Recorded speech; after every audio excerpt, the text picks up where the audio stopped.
Thank you, Pat, for that introduction. And pretty amazing. Pretty amazing. It was just back in January when we were together at the White House with Senator Brown and Senator Portman announcing this historic investment. In March, I shared the story in my State of the Union address. The story of the Field of Dreams in the middle of Ohio, where America's future will be built. In August, we were back at the White House as I signed the CHIPS and Science Act, one of the most significant science and technology investments in our history. And now, in September, Gov, we're here breaking ground, and thanks for the passport to get to the state, Gov. Appreciate it. All in 9 months in America. I want to thank Sherrod Brown for his relentless work, especially making sure that labor is in on this deal. And Pat just mentioned what Sherrod makes clear. It's time to bury the label Rust Belt and call it, as Pat said, the Silicon Heartland. That's what's happening in these 1,000 acres. I want to thank Rob Portman for being the gentleman and decent man that he is, and for showing that Democrats and Republicans can work together to get big things done for our country. I really mean it. I'm trying to find where he's sitting. He's a good man. Thank you. You're leaving a hell of a legacy as you leave what you're doing as a consequence of you, in large part. And thanks to the bipartisan group of Ohio congressional delegation here today. Tim Ryan, thank you for your leadership, always representing this and working people. Thank you, Congressman Joyce Beatty. And, I don't think we could have gotten the infrastructure bill done without Joyce. She was the final capstone. I thought we all thought it was hanging in the balance there. But I don't know what you did that last 4 hours. Whatever you did, you got it done. Dave Joyce, Anthony Gonzalez, Mike Carey, Tony Bolison for the work in the House. We're also joined by congressional leaders from around the country who fought so hard for this bill. Eddie Bernice Johnson, chair of the House Science Committee. Eddie, this whole bill wouldn't have gotten done without you. It really wouldn't have. We're also joined by Congressman Ro Khanna. Ro is a tireless champion for American innovation and seeing that workers are part of the deal. While she couldn't be here, Maria Cantwell also deserves a lot of credit. She's chair of the Senate Commerce Committee in the state of Washington. Maria was tireless in getting this bill through the Senate. And again, Mike, I want to thank you for your work on this project as well. And I especially want to thank the labor leaders here. My dear friend Lonnie Stevens of the IBW, Tim Berger, the president of AFL-CIO, Brent Booker, treasurer of National Building Trades, Mike Kinsley, president of Ohio Building Trades. You know, it's fitting to break ground for America's future here in Ohio. Think about it. There's kind of a tradition here. The Wright brothers, Neil Armstrong, John Glenn, they defined America's spirit, a spirit of daring and innovation. Pat just laid out Intel's vision that builds on that legacy. A brand new $20 billion campus, 7,000 construction jobs, union construction jobs, 3,000 full-time jobs that will pay an average of $135,000 a year, and not all of them will require a college degree once these facilities are built.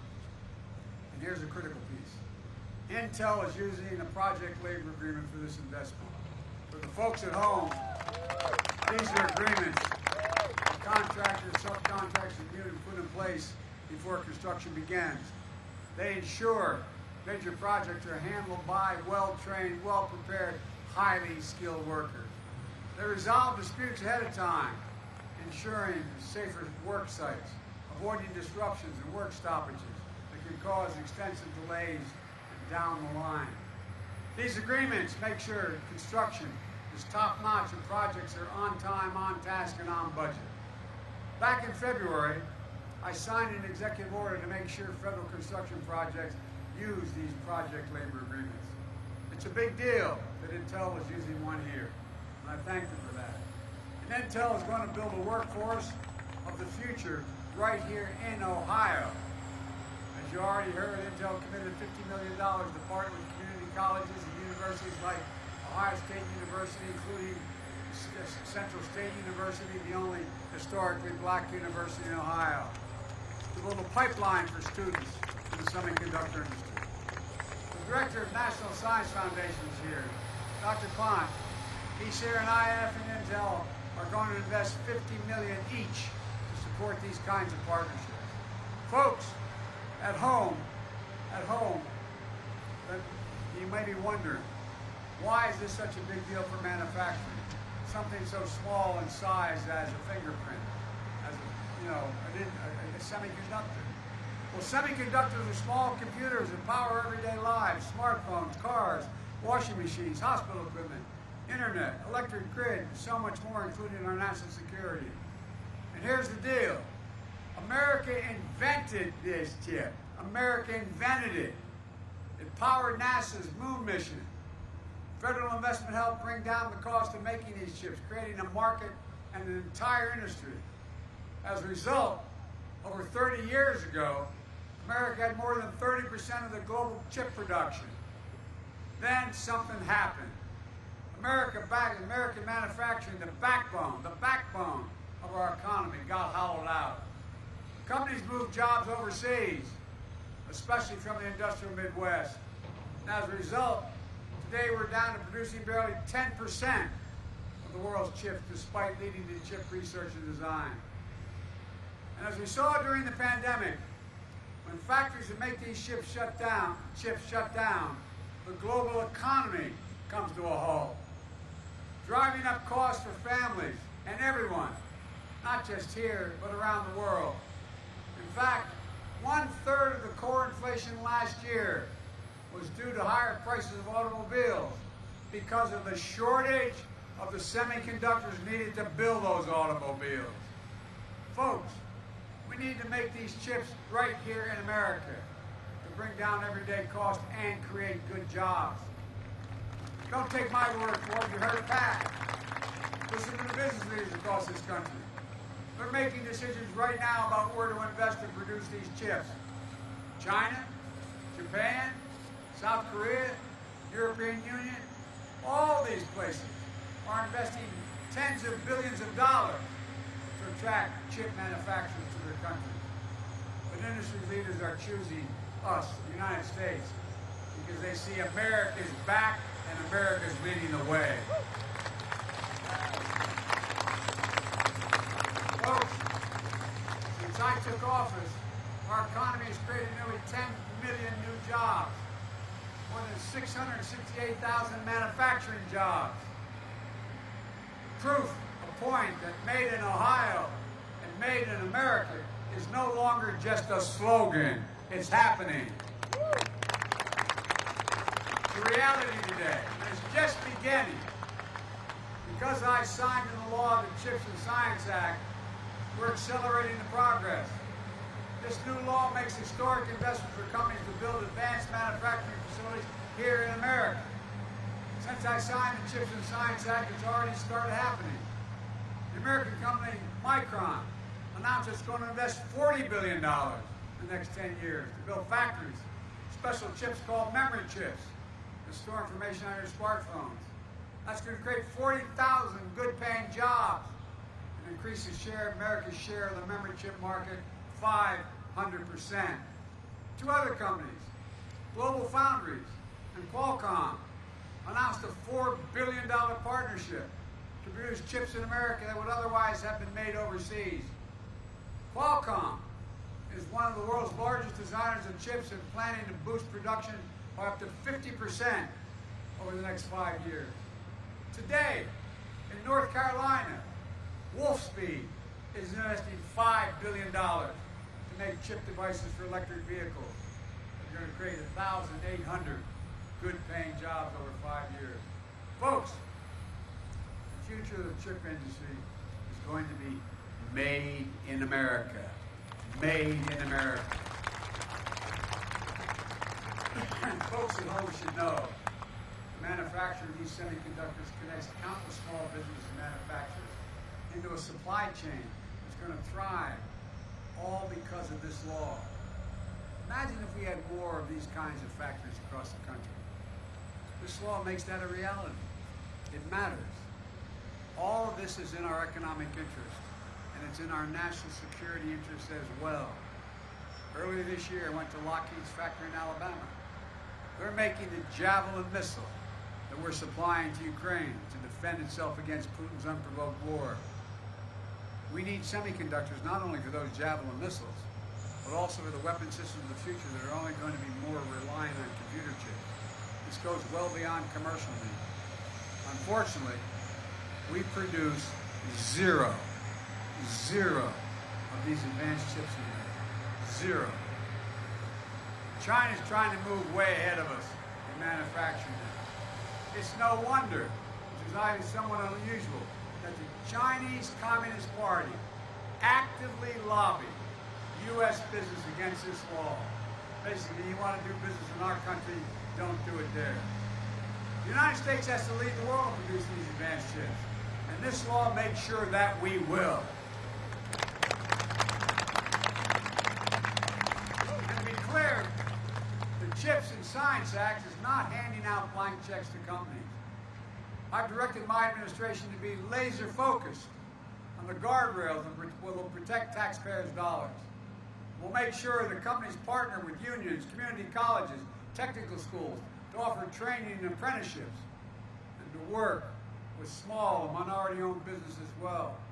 We're going to make sure that companies that take taxpayers' dollars don't turn around and make investments in China to undermine our supply chain and national security. You know, we have the power.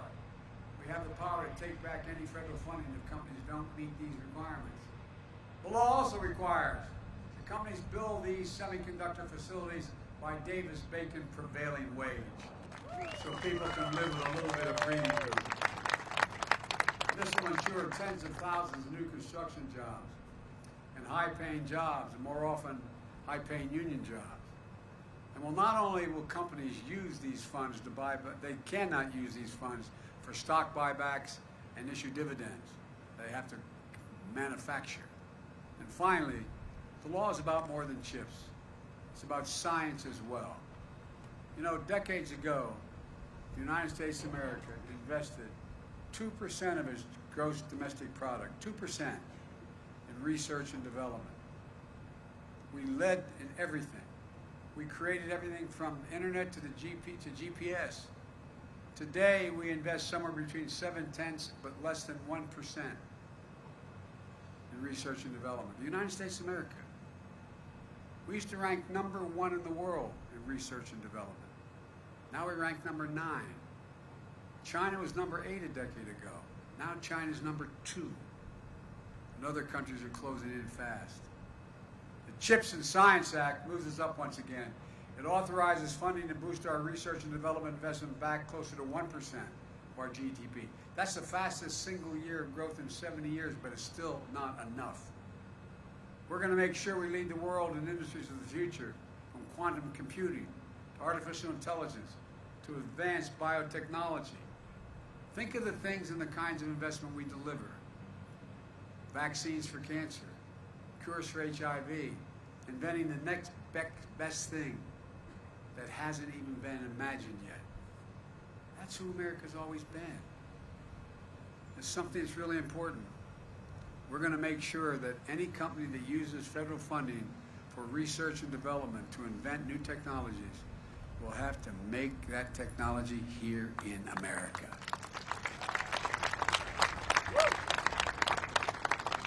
That means we will invent it in America and make it in America.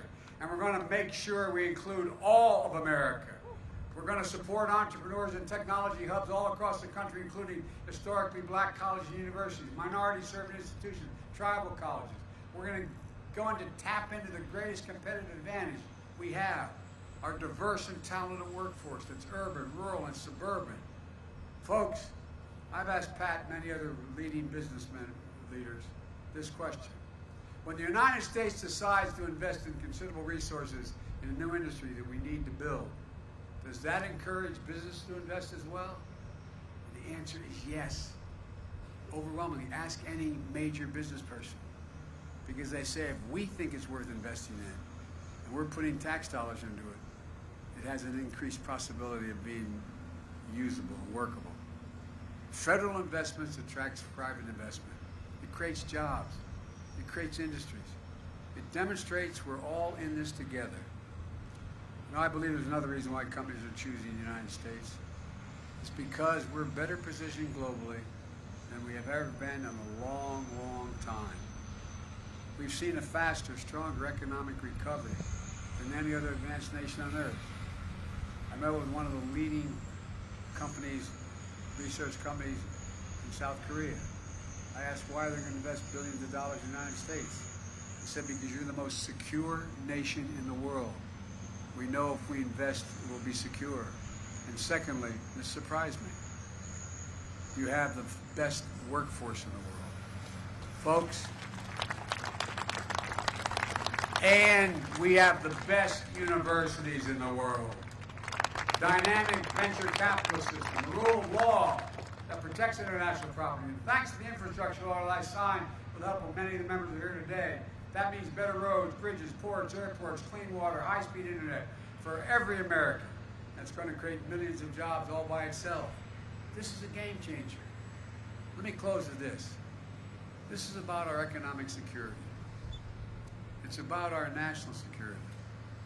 It's about good paying union jobs you can raise a family on, as my dad was saying, have a little bit of breathing room.